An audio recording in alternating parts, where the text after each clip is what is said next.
मेरी बात सुन लो, आपका समय अब समाप्त हो गया है। 26 में भारतीय जनता पार्टी की सरकार बनने वाली।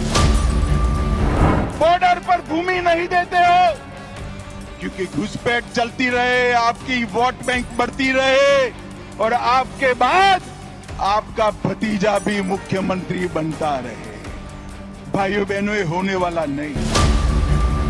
आने वाले चुनाव में ऑपरेशन सिंदूर पर सवाल उठाने वाली ममता जी को सिंदूर की कीमत बंगाल की माताएं बहनें जरा समझा दे।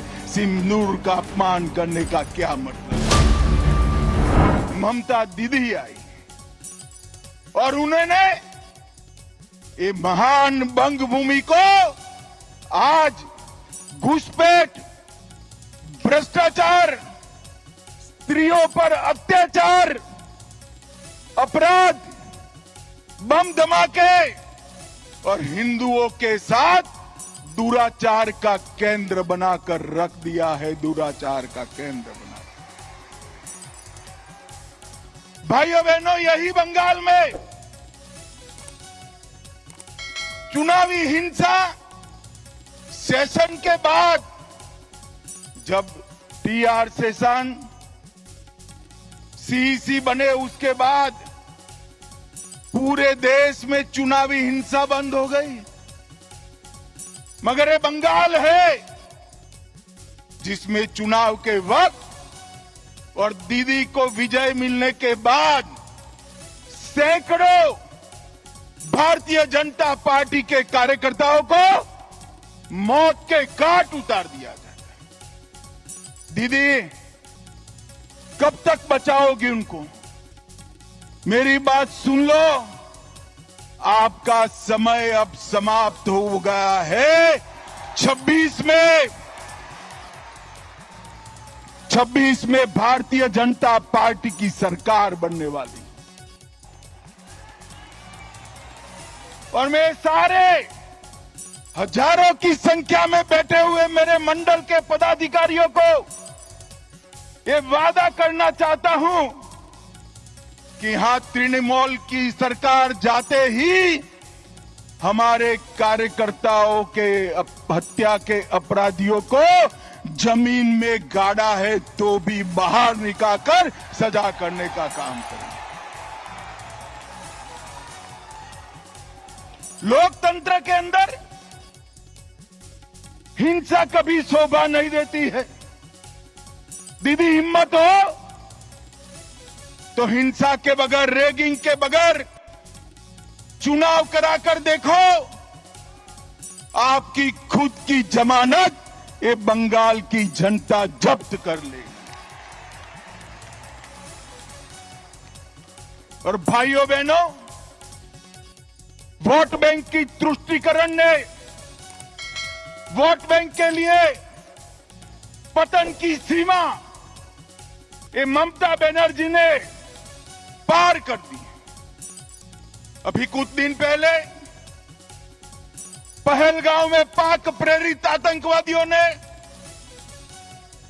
हमारे निर्दोष नागरिकों को, यात्रिकों को धर्म पूछ कर परिवार के सामने मार दिया। मुझे बताओ बंगाल वालों, वो पाक प्रेरित आतंकवादियों को सजा देनी चाहिए या नहीं देनी चाहिए? अरे जोर से बोलो, देनी चाहिए या नहीं देनी चाहिए? मोदी जी ने ऑपरेशन सिंदूर किया, ठीक किया या नहीं किया? भाइयों बहनों, हमने सर्जिकल स्ट्राइक करी, एयर स्ट्राइक करी और अब ऑपरेशन सिंदूर कर 100 किलोमीटर अंदर जाकर उनके हेडक्वार्टर को ध्वस्त कर दिया।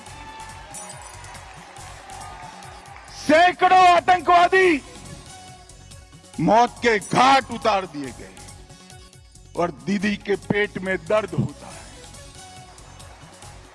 दीदी, इतना दर्द बंगाल का यात्री जब वहां मारे गए तब किया होता तो ठीक था। उस वक्त कुछ नहीं बोला, और मोदी जी ऑपरेशन सिंदूर कर यहां आए तो एक घटिया सा राजनीतिक बयान देकर ऑपरेशन सिंदूर का विरोध किया। मैं आज ममता दीदी को कहने आया हूं, आपने ऑपरेशन सिंदूर का विरोध नहीं किया। आपने इस देश की करोड़ों माताओं बहनों की भावनाओं के साथ खिलवाड़ किया है, खिलवाड़ किया।